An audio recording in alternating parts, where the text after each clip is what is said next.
નમસ્કાર. આજે 3જી તારીખને મંગળવારે હું બપોરે 1:30 વાગે ભુજ ખાતે પહોંચીશ.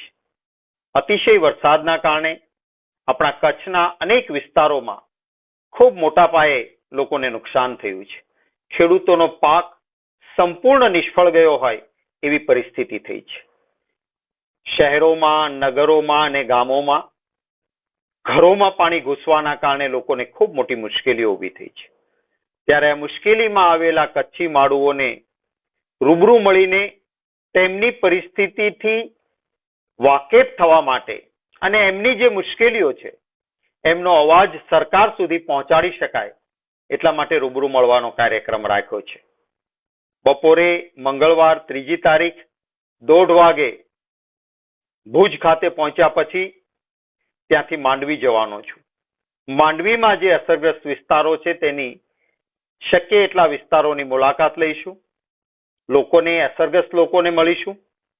રાત્રિ મુકામ માંડવી કર્યા બાદ બુધવારે 4થી તારીખે અબડાસા વિસ્તારનો જે અસરગ્રસ્ત વિસ્તાર છે એ કોઠારા હોય, જખો હોય કે અન્ય વિસ્તારો છે એની શક્ય તે વિસ્તારોની મુલાકાત લેવાનો પ્રયત્ન રહેશે. સાંજે ભુજ ખાતે પહોંચ્યા પછી કોંગ્રેસના કાર્યકર્તા મિત્રો સાથે પણ વાત કરીશું અને જે લોકોની તકલીફ છે એમનો અવાજ કોંગ્રેસ પક્ષ બને, સરકાર ઉદાર હાથે સહાય કરે એ જરૂરી છે. હું જામનગર જઈને આવ્યો, સૌરાષ્ટ્રના વિસ્તારોની મુલાકાત લીધી. આપણી કોંગ્રેસ પક્ષની ટીમ અને અમિતભાઈ ચાવડા વડોદરા ખાતે પહોંચ્યા હતા. તમામ જગ્યાએથી એક સામાન્ય ફરિયાદ ઉઠી છે કે સરકારે જે વળતર આપવું જોઈએ, મદદરૂપ થવું જોઈએ, એમાં સરકાર ઊણી ઉતરી રહી છે. કેશ ડોલ્સ એમ કે સરકારે જેને ફેરવા હોય, દૂર લઈ ગયા હોય એને જ આપીએ. ના, આવું ન હોય. જેને તકલીફ પડી છે, ડિઝાસ્ટર મેનેજમેન્ટ એક્ટની જોગવાઈ છે, એ બધાને રોકડ સહાય તરત મળવી જોઈએ.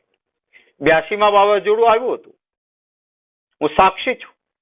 કોંગ્રેસની સરકાર હતી. ઘણા બધા મિત્રોને એ વખતે યાદ હશે, જે અસરગ્રસ્ત વિસ્તારો હતા ત્યાં જે માલઢોરનું નુકસાન થયું હતા, ચાહે બકરી મરી, ચાહે બળદ ગયો કે ચાહે ગાય કે ભેંસ, એને પૂરતું એની રકમ જેટલું વળતર મળ્યું હતું.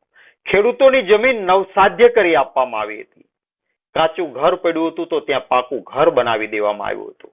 ઉદાર હાથે સહાય આપી હતી. જે ધોરણો છે એમાં સુધારો કરવાની જરૂર છે.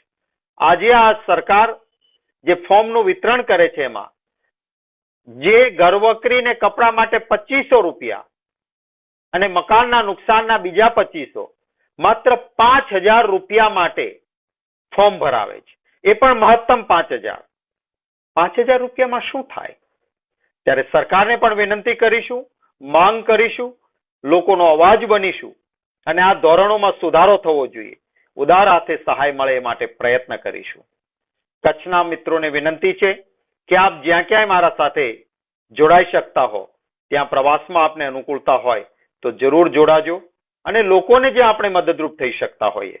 મને આનંદ છે, જામનગરમાં મેં જોયું કોંગ્રેસના કાર્યકર મિત્રોએ સરકારના ફોર્મની જાતે ઝેરોક્સ કરાવી, ટેબલ નાખીને શેરીએ ને ગલીએ બેસીને કોઈને આધાર કાર્ડના બીજાની ઝેરોક્સ કરવાની હોય તો એ કરી આપીને ફોર્મ જાતે ભરી આપીને લોકોને મદદરૂપ બન્યા છે. એમ કચ્છમાં પણ આપણે લોકોને મદદરૂપ બનીએ. જે યથાશક્તિ આપણાથી થઈ શકતું હોય તે લોકોને મદદ કરીએ. તંત્રને પણ ક્યાંય જરૂરિયાત હોય તો, કારણ કે રાજકારણ કરવાનો જ માત્ર આ સમય નથી. સરકારને સહાય આપવી એ સરકારની જવાબદારી અને ફરજ છે. એમાં ક્યાંય ટેકનિકાલિટીમાં મદદરૂપ થવાતું હોય તો ખભે ખભા મિલાવીને તંત્રની સાથે પણ આપણે મદદરૂપ બનીએ એવી બધાને વિનંતી કરું છું.